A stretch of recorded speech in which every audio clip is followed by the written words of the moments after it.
The train. The train swayed gently as it left the station.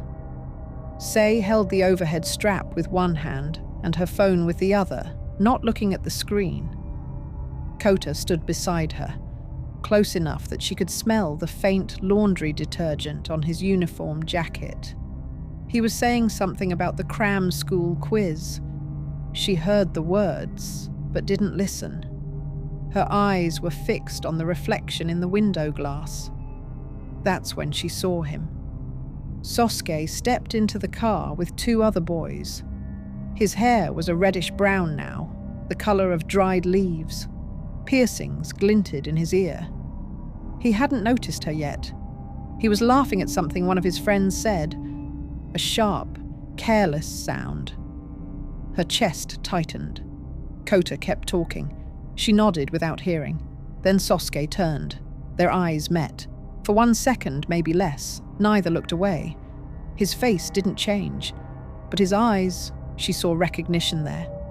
And something else. A smirk, slow and deliberate. She dropped her gaze to the floor. The train kept moving.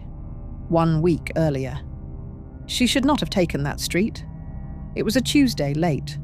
Cram school had run overtime, and her usual route home passed a row of shuttered shops and a small park. She had walked it 100 times. But that night, a street light was flickering, on, off, on, and she almost turned back. Then she heard the voice. Hey, old man. She stopped behind a vending machine, peeked around the corner. A salaryman in a wrinkled suit was slumped against a wall, drunk, his briefcase tipped over.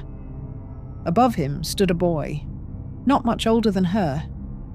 Hood pulled low, but his face was half lit by a convenience store sign across the street.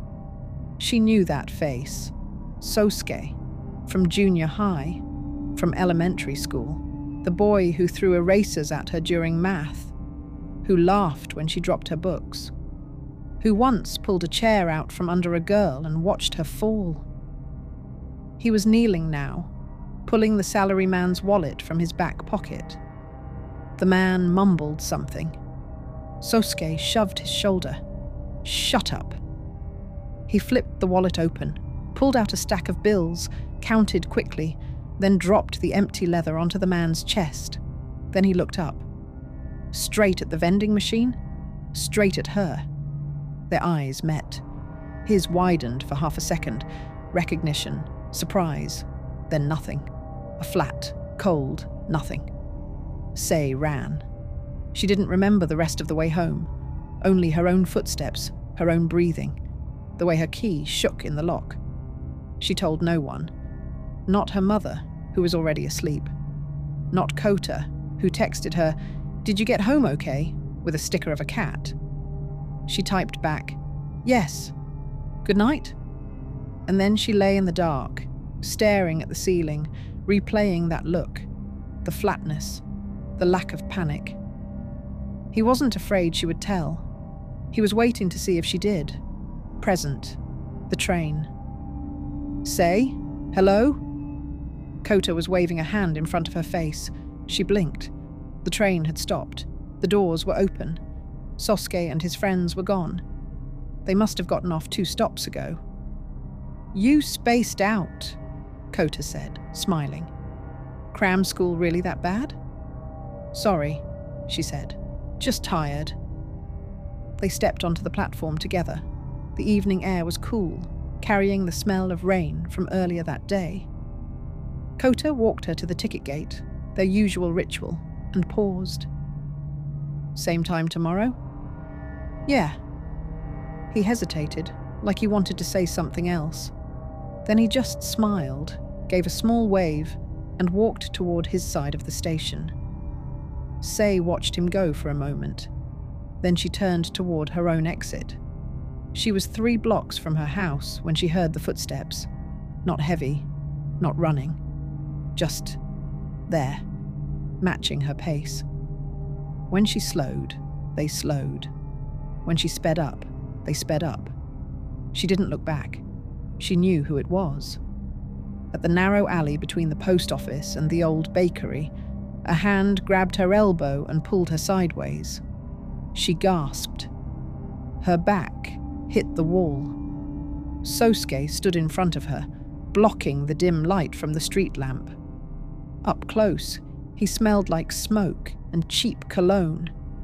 His reddish hair fell across one eye. He wasn't smiling anymore. "Hey, Sae. Long time." She said nothing. Her bag strap dug into her shoulder. "We need to talk," he said quietly. "About the other night?" "I didn't see anything." "Good answer." He tilted his head. "But you did see, and I saw you see. So here's how it's going to work." He leaned closer. She could see the small scar above his eyebrow. He'd had it since elementary school.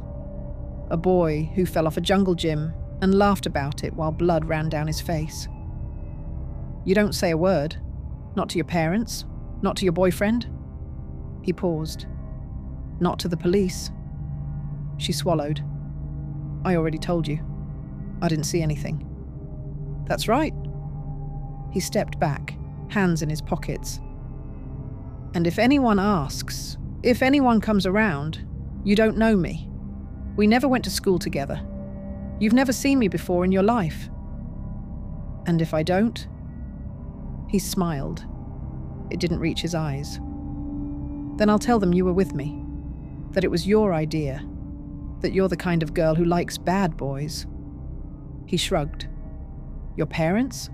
What would they think?" Her blood went cold. Sosuke must have seen it on her face because he nodded once, satisfied. "Good. We understand each other?" He turned and walked away, hands still in his pockets, whistling something tuneless. She watched him disappear around the corner.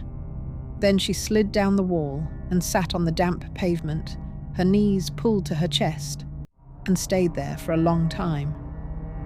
Her phone buzzed. Kota. "Forgot to say, you looked pretty today. Sleep well." She stared at the words until the screen dimmed.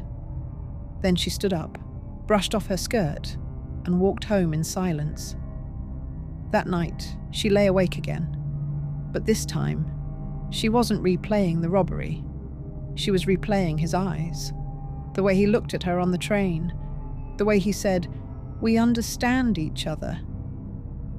She thought about telling Kota, about telling her mother, about walking into the police station and saying the words, "I saw him. I know his name." But she didn't move, and the night passed.